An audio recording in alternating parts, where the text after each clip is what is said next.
Start the beat. 안녕하세요. 돈 버는 세상 돈세어입니다.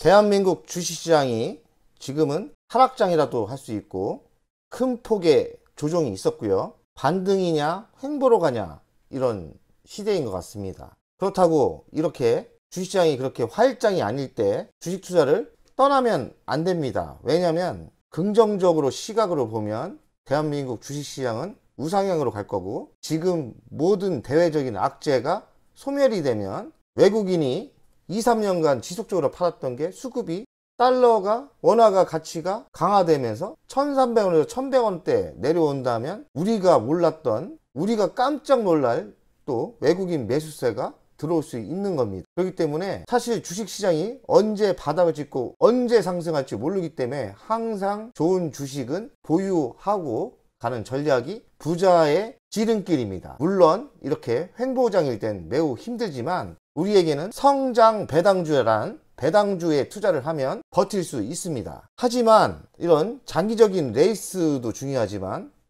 중단기에서 그래도 가끔 성공을 해야 되는데 그래야 현금이 도지 않습니까? 그래서 돈세형이 자주 이용하는 투자법, 이벤트 시간에 대한 투자를 한다. 이벤트 시간에 대한 투자를 하는 거죠. 제 경험으로는 성공 확률이 이렇게 하락할 때도 성공할 가능성이 매우 높습니다. 그래서 이벤트 시간에 대한 투자를 오늘 설명하겠고요. 예로 하나 에어로스페이스를 이야기하겠습니다. 하나 에어로스페이스는 6월 15일 날 누리호 2차 발사를 하는데 강력한 이벤트 행사죠. 그럼 저희는 미리 6월 15일 전에 매수를 했으면 성공할 확률이 매우 높다고 봐야 됩니다. 제가 이 이야기를 하는 게 이벤트 시간 투자를 한다는 겁니다. 자, 하나 에어로스페이스에 대해서 설명하겠습니다. 지금 보이는 이미지는 누리호 2차 발사 준비를 하고 있는 이미지입니다. 이벤트 첫째입니다. 하나 에어로스페이스는 이벤트 첫째가 뭐냐면 누리호 2차 발사입니다. 보이는 이 누리호가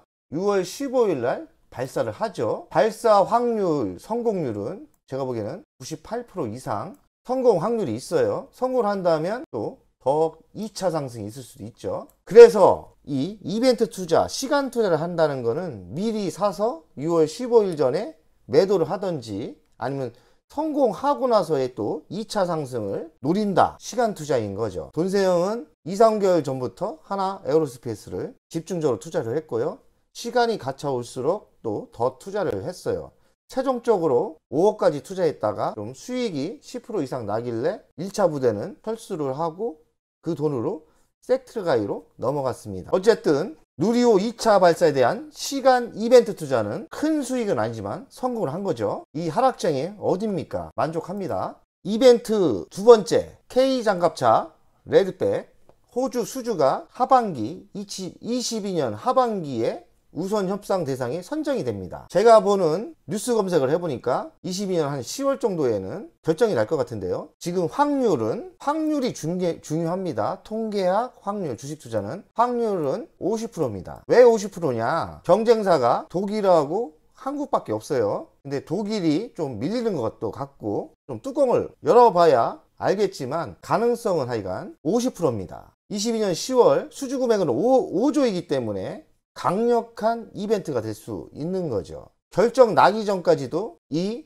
이벤트 때문에 우상향으로 갈 가능성이 많은 거죠. 만약에 떨어진다? 급락을 하겠죠. 그럼 조금 먹는다, 확실하게 먹는다면 발표되기 전, 이벤트가 있기 전에 파는 것도 전략일 거예요. 누리호 2차 발사 6월 15일 전에 성공할 수도 있고 실패할 수도 있죠. 확률은 90%가 넘지만 실패할 수도 있는 거니까 그럼 6월 14일 정도, 6월 10일 정도에 매도를 하면 큰 수익은 아니지만 성공할 수 있는 확률이 높은 거죠. 그래서 제가 얘기한 게 이벤트 시간에 투자를 한다. 성공 확률이 매우 높다. 아주 좋은 고수들의 투자법입니다. 모든 투자를 이렇게 시간과 대비해서 투자를 하면 이길 확률이 많죠. 이벤트 시간에 투자는 중단기 투자에 맞는 전략이고요. 제가 얘기한 LX세미콘, A전자 우선주는 세상이 변하는데 10년을 보고 투자를 하기 때문에 이런 이벤트 시간 투자는 아니에요. 그거는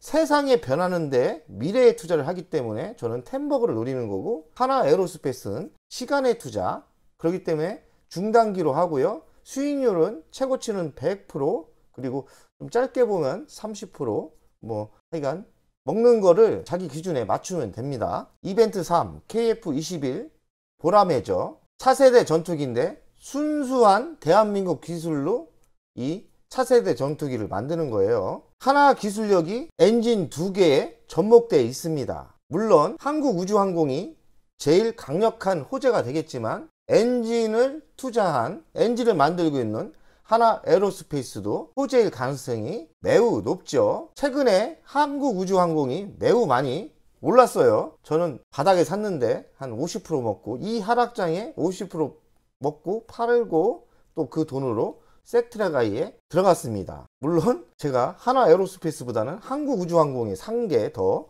비중을 많이 산 게 성공을 했을 건데, 뭐 제 예상이 틀렸죠. 하지만 뭐 골고루 분산을 했기 때문에 만족을 합니다. 이벤트 3 KF21 보라매는 이벤트를 뭐로 봤냐면 하반기 초 공식 시험 비행을 한답니다. 제가 보기에는 이 정도 준비를 했기 때문에 성공 확률은 100%죠. 근데 왜 이벤트 3이 되느냐? 분위기가 확 올라오죠. 이게 초도 비용의 시험에 성공을 하면 한국우주항공 엔진을 납품한 하나 에어로스페이스가 반등할 가능성이 많아요. 공식적으로 대량 생산이 안 됐을 뿐이지 시험 비행에 성공을 했다면 차세대 전투기는 성공을 한 거죠. 그렇기 때문에 시간의 강력한 호재라고 봐야 됩니다. 뉴스 검색을 해보겠습니다. 폴란드 2조 원대 국산 FA50 48대 구매 타진. 얼마 전에 폴란드가 왔는데요. 지금 폴란드는 우크라이나 전쟁의 옆 나라입니다. 그래서 폴란드는 지금 우크라이나에 지원 사격을 많이 해주고 있어요. 그렇기 때문에 제가 뉴스 검색을 해보니까 폴란드가 우크라이나에 전쟁 무기를 많이 대줌으로써 지금 자기네 무기 비축고가 많이 줄었어요. 그렇기 때문에 폴란드가 직접 국방부 장관이 한국에 온 거예요. 얼마 전에. 그 이유는 무엇일까요? 당연히 한국이 무기를 잘 만들기 때문에 한국에 무기를 사려고 온 거죠. 저는 하나 에어로스페이스 장갑차, 탱크, K9 이런 제품이 군사 무기가 수주로 이어질 거라고 예상을 하고 있어요. 그렇기 때문에 이렇게 동남아 패권 전쟁, 우크라이나 전쟁, 장기화 전쟁이 하나 에어로스페이스에는 매우 강력한 호재가 되고 있다는 거에 증거가 나오고 있습니다. K무기 필요하다.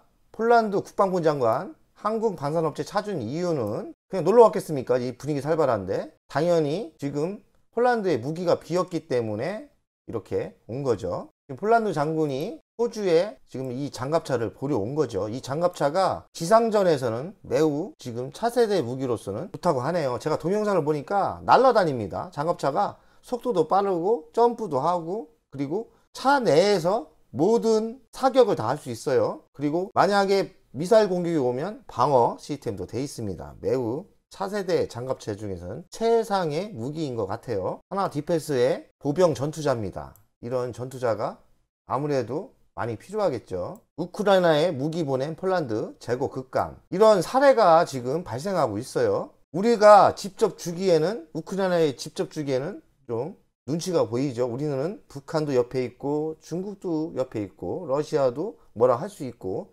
하지만 직접 전쟁을 안 하는 폴란드나 캐나다나 이렇게 주는 거는 뭐라고 할 게 있겠나요? 그 사람들이 원해서 우리는 수출을 하는 거기 때문에. 하여간 우크라이나 장기 전쟁이 지금 불안하지만 하나 에어로스페이스한텐 좋다.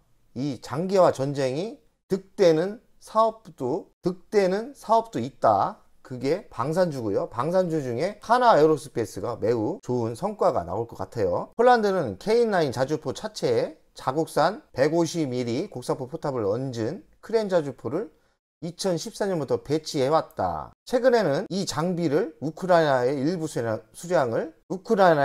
수량을 지원하기로 했다. 빈 거죠. 근데 K9 자주포가 매우 세계적으로 유명합니다. K9과 상관이 있는 이런 걸 우크라이나에 보내줬기 때문에 대한민국의 K9 차체가 필요하겠죠. 수주로 이어질 거라고 저는 100% 생각을 합니다. 1분기 호실적 목표가 상향, 목표가는 한 82,000원 정도 상향 조정했네요. 저도 82,000원 뭐해도 한 79,000원에도 팔아도 땡큐입니다. 이런 지금 하락장에 79,000원에 매도를 하면 매우 좋죠. 이렇게 신문사에서 82,000원까지 가치평가를 해줬다는 거에 참조를 할 뿐이죠. 단기적으로는 82,000원이 뭐예요? 한 10만원까지 갈 수 있죠. 저는 돈세형은 79,000원도 만족을 한다 이 말이죠. 하나 에어로스페이스 누리호 75톤급 엔진 출하. 이렇게 누리호의 엔진에 하나 에어로스페이스가 누리호의 엔진을 담당하고 있죠. 저번 누리호 1차 발사가 거의 95%에서 끄트머리에서 떨어졌지 않습니까? 사실은 제가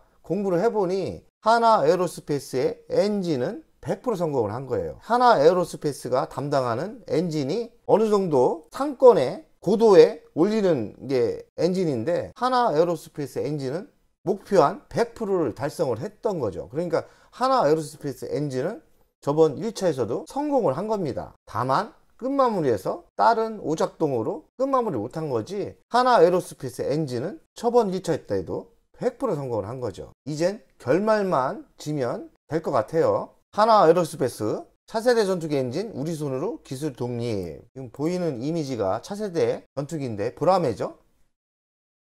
보라매 엔진이 2개 달린 건데, 엔진의 2개의 엔진을 하나 에어로스페이스가 국산 기술로 만든다는 거죠. 하반기에 시험 운전을 할 건데 성공을 한다면 항공기 엔진을 만들 수 있는 대한민국의 유일한 기업은 하나 에어로스페이스가 될 겁니다. 매우 자랑스럽지만 종목의 주식도 우상향으로 가겠죠. 파이팅입니다. 하나 에어로스페이스 가치평가를 한번 해보겠어요. 돈생 스타일이에요. 시가총액은 지금 2조 8천억 나옵니다. 시가총액은 2조 8천억. 작년 기존 영업이익 3,830억을 가치 분석 계산을 해봤습니다. 자기자본 이익률 9.21배로 곱했더니 적정 가격은 7만원대까지 나와요. 아까 인터넷 신문에서는 82,000원이었죠? 82,000원. 79,000원대만 매도를 해도 좋죠. 가치평가는 7만원대 나오죠. 지금 5만원대지 않습니까? 56,000원대. 그러니까 우상향으로 갈 수 있는 거죠. 미래 가치의 이 수치적인 분석과 플러스를 해줘야 되는데 방산주가 요새 핫합니다. 이유는 아까처럼 우크라이나 장기 전쟁으로 전 세계 나라가 국방력을 증가하고 있어요. 그러면 무기를 잘 만드는 하나 에어로스페이스의 수주량이 많이 늘어날 가능성이 많죠. 하나 에어로스페이스의 수주량은 4년치가 지금 곳간에 꽉 차 있어요. 그렇기 때문에 곳간에 꽉 찬 4년 수주량도 중요하지만, 수주량이 꽉 찼다는 이유는 앞으로 수주를 싸게는 안 받을 가능성이 많아요. 아쉬운 사람들이 돈을 더 줘야 되는 거죠. 그렇기 때문에 하나 에어로스페이스의 장기 투자는 성공할 가능성이 많죠. 왜? 가면 갈수록 수주량은 증가하고 단가를 좋게 계약을 하기 때문에 영업이익은 높이 오를 수 있죠. 또 하나 에어로스페이스의 미래 가치엔 우주항공이 있습니다. 방산주만 있는 게 아니에요. 하나 에어로스페이스는 우주항공, 누리호같이 우주항공에 투자를 많이 하고 있는데, 이제 우주항공이 꽃필 날이 얼마 안 남았습니다. 미래에 대한 확실한 투자죠. 제가 1차로는 싸게 산 거는 이렇게 11% 먹고 팔았어요. 900만원 벌고. 이렇게 이건 2% 벌고. 제가 한 5억을 매수했기 때문에 너무 많은 것 같아서 3분의 1은 매도했고, 매도한 거는 섹트라이로 옮겨 타기를 했는데, 섹트라이가 예상대로 지금 또 더 큰 상승을 해서 지금 5% 정도 이익을 먹고 있죠. 물론 하나 에어로스페이스가 좋지만 섹트라가이가 더 갈 수 있다면 이렇게 더 많이 상승할 거로 옮겨타기 전략도 프로들이 많이 하는 전략인데, 이번에 저도 성공을 했죠. 하나 에어로스페이스를 옮겨타기 한 게 지금 5% 정도 이익이 나서 620만원. 그리고 하나 에어로스페이스는 이익이 나기 시작했죠. 이익이 몇 프로는 안 되지만 그래도 한 3억대가 되기 때문에 10%만 돼도 한 3천만원 되는 거죠. 저는 만족합니다. 중단기 시간 타이밍을 노렸기 때문에. 물론 큰 상승을 원했지만 주식시장이 매우 안 좋았어요. 이렇게 조정하고 하락할 때 살아남았고 저한테 이렇게 이익을 주는 하나 에어로스페이스에 감사할 뿐입니다. 하나 에어로스페이스의 월간 차트를 분석하겠어요. 하나 에어로스페이스의 21선 월간인데 21선으로 기준으로 이렇게 우상향으로 가는 게 확실히 보이죠. 지금 불경기가 오고 물가가 올라도 방산주와 우주항공 쪽은 상관이 없어요. 대외적인 악재가 불어나지만 반대로 하나 에어로스페이스는 대외적인 악재가 호재로 합니다. 그리고 이벤트 시간에 매우 유리하죠. 지금 요 정도 6월 15일 정도 되면 계속 이렇게 여기까지 오를 가능성이 있죠. 그리고 호주에 수주권이 있으면 또 이렇게 한 번 더 상승할 게 있겠죠. 결론은 이벤트가 바닥에 매수를 하면 이렇게 여기서 이만큼 먹을 수 있는 시간의 투자가 되는 거죠. 20일선을 강력히 지지하기 때문에 1번, 2번 요때 조정을 받거나 다시 내려오면 매수를 하면 차기에 있는 이벤트 있지 않습니까? 지금 누리호가 아직 6월 15일 날 봤으니까 아직 이벤트 시간이 있고 또 차기에 있는 호주 하반기 수주권이 있기 때문에 성공을 한다면 이런 슈팅이 나올 가능성이 많아요. 이게 시간 투자의 핵심입니다. 물론 주식은 조정받을 때 싸게 매수하는 전략으로 가야겠죠. 그러니까 1번, 2번에 매수를 하면 가능성이 매우 높아요. 그렇다고 이런 이벤트가 있는데 4만원까지 내려가고 하락을 걱정할 필요는 없는 거죠. 적당히 조정받았을 때 들어가는 게 핵심입니다. 오늘의 방송은 마무리하겠습니다. 어쩌라고? 물론 지금 대외적인 악재가 매우 불안하지만 그렇다고 우리는 종목에 투자를 하기 때문에 긍정적인 사고로 성공하는 전략을 찾아내야 돼요. 제가 오늘 이야기한 게 이벤트 시간에 대한 투자를 하면 성공 확률이 이렇게 하락장에서도 매우 높다. 우크라이나 장기 전쟁이 강력한 호재고요. 유럽과 동남아시아, 미국까지 방산주의 수출을 많이 할 가능성이 많습니다. 그렇기 때문에 하나에어로는 수주의 호재가 계속 나올 가능성이 많죠. 저가에 매수하신 분은 고가의 분할 매도 전략으로 가시는 게 좋고 또 조정이 또 심하게 오면 재저가 매수 전략으로 하는 전략으로 가면 유리할 것 같아요. 누리호 2차 발사 성공 후 전략인데 매도를 안 하시면 그 뒤에는 또 호주 하반기 K장갑차 5조 수주가 있기 때문에 또 이벤트가 두 번째가 또 남아 있어요. 그렇기 때문에 중장기로 가도 큰 문제는 없고요. 매도를 해도 좀 비싸게 매도를 하자. 저도 지금 얼마 행복한 고민인데 얼마에 매도를 할까? 좀 하락장이지만 좀 용기를 내서 좀 크게 먹자는 전략으로 가고 있어요. 마음은 79,000원대 매도를 하면 저는 만족합니다. 오늘의 방송은 여기까지 하겠습니다. 항상 긍정적인 사고가 부정적인 사고를 이깁니다. 그렇기 때문에 아무리 힘들어도 우리는 전략 전술을 짜야 되고 긍정의 사고로 부정의 사고를 이기는 전략으로 가면 좋겠습니다. 돈세형 가족 여러분들, 오늘 작은 노하우를 알려드렸는데 이벤트 시간에 투자를 하자. 오늘의 핵심은 이벤트를 찾아내서 이벤트 시간 투자를 하면 성공할 가능성이 매우 높다. 돈세형 가족 여러분들 사랑합니다.